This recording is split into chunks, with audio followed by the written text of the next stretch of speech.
Am I the only one that feels like this movie's been out forever? Because I keep seeing ads for this thing everywhere I look, and I'm like, I feel like I've seen this movie already.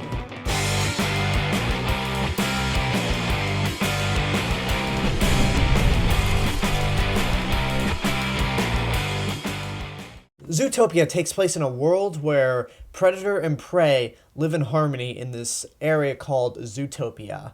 Unless, of course, you're a reptile, an insect, an amphibian, a bird, or a fish. It's all mammals in Zootopia. Our main character is a bunny named Judy Hopps.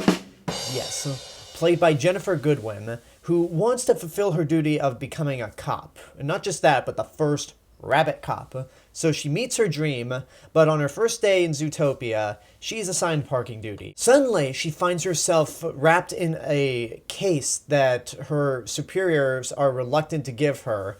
So she has 48 hours to complete this case, and along the way she enlists the help of a fox named Nick Wilde, voiced by Jason Bateman, which is weird for her because as a child she's learned not to trust foxes.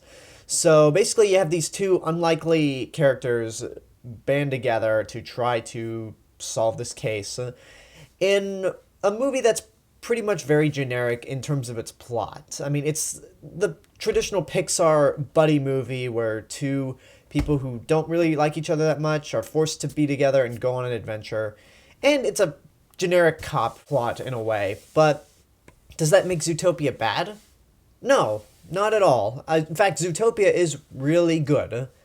I won't say it's as great as so many other people are saying it is, but it's still really good. Let's get into what makes this movie good. First of all, you have a lot of great voice talent in this movie. Like I mentioned, your main characters are voiced by Jennifer Goodwin and Jason Bateman. But you also have people like J.K. Simmons, Idris Elba, Jenny Slate, Alan Arkman, and a couple of others. Each of the voices fit their characters well, and I think my favorite has to be Jason Bateman, because for some reason, like when I imagine Jack Black being a fat panda if he were an animal, I always imagine Jason Bateman to be a sly fox if he were transformed into an animal. And the chemistry that he has with Jennifer Goodwin's character, Judy Hopps, is very believable, and you enjoy seeing these two characters get to know each other and kind of bond. And of course, with a Disney movie, you have to have stunning animation, and the animation is really beautiful here. They bring their A game as they always do, and the designs of Zootopia are actually pretty unique. When you watch the trailer, you're thinking, oh, it's just a city but with animals living in it. There's a little more to it than that. You have an Arctic area, you have a rainforest area, and you have a city that seems like a normal city for like a mouse, a rat, or a hamster, but if a rabbit were to step into it, they would be King Kong by comparison. So basically, it's a miniature city, and I thought that was pretty creative. One thing that this movie surprised me with is its social commentary. It's kind of paralleling what's going on right now, and it deals with the subjects of racism, sexism, xenophobia, and just being prejudiced against someone all around. Like, Judy Hopps is prejudiced against foxes because of an incident in her childhood. Everyone looks down on the idea of a rabbit being a cop, like, oh, you cannot do that. You can never amount to being a cop on the police force. So that, in a way, can be pointed to both racism and sexism. And when we get further into the plot, like starting the second half of the movie, that's when its social commentary really shines through, but it's never done in a way where it shoves its message into your face. It's there, but they don't make a giant deal out of it. Like, the kids are not going to notice it.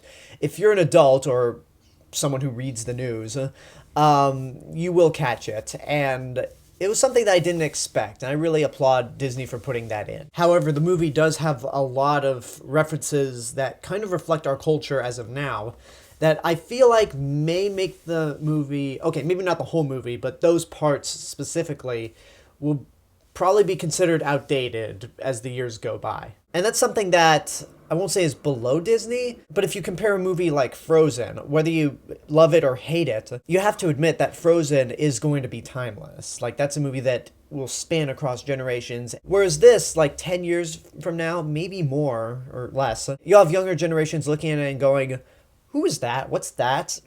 Just stuff that they aren't familiar with, but that's just me looking into it. What else doesn't work about the movie? Well, the humor is a mixed bag. When it's character humor, I actually find that funny. And there's actually one part in the movie that did make me laugh that takes place at a pretty much a nudist colony. And being in a similar kind of situation the main characters were in, I could kind of like identify with it, so that part made me laugh. The parts of the movie that didn't make me laugh so much were puns. Like I mentioned, the main character's name is Judy Hopps because, hey, she's a rabbit. And then there's like a department store in Zootopia called Target, like Target, and it doesn't even change the logo. And then there are two things that really bothered me, and it all has to deal with the humor. One, you see this in the trailer. There's a reference to The Godfather, where the main characters go to this rat or a possum, and he's basically a mafia boss and acts just like Marlon Brando in The Godfather. But baby, gotta ice somebody. Baby, I have to do it. It's my job. I'll make you an offer you can't refuse. They don't really do anything new with it. It's not inventive. It makes you go, really? I mean, Godfather's awesome, but how many times are we going to reference this movie? And you might be wondering about the sloth scene. Well, if you've seen the second trailer, I believe, there's a scene at the DMV where all the employees are sloths. And I have seen that trailer every time I've seen The Force Awakens, which was 6 times. And every time it just gets more and more tedious. And when you watch the final version of the movie, it's a little longer, but it's not any different what you saw in the trailer. And that's the only scene with sloths. So when I actually saw the movie, that whole scene was just a bore. It was just like, yes, we get it, they're sloths. It's funny because they're slow. And it's also funny that Judy Hopps is a rabbit and she's fast and impatient. Can we move on to something more interesting? And admittedly, we do move on to something more interesting after that, but they probably didn't have to show that scene in the trailer. I mean, besides a few seconds, if you've seen that trailer, you've seen that scene already, so it's not really that different. But despite those complaints I have, and even though they do sound like really harsh complaints, I did like this movie in the end. It was much better than I anticipated it to be. It had some great social commentary. The characters are fun. The voice actors do a great job. I have a feeling it will get a little outdated as time goes on, but again, we'll wait till that day comes. So I think Zootopia is a movie, while not one of their best, is worth seeing in your lifetime. If I were to rank this movie among the other films in their second renaissance, which is the era of now, this might be my least favorite because I still like movies like Wreck-It Ralph, Frozen, Tangled, Big Hero 6, and Princess and the Frog more than this movie. But this is still really good. Kids are going to love it, and anyone else out there can enjoy this and have a good time. And that's my review for Zootopia. I hope you guys enjoyed this review. I can't wait to hear what you guys think about the movie, if and when you see it. Like, comment, subscribe, share me with your friends, check out my official website, and you can go follow me on Facebook, Twitter, Instagram, SoundCloud, Riff.tv, and Periscope. This is the real Mr. Robinson telling you there is only one.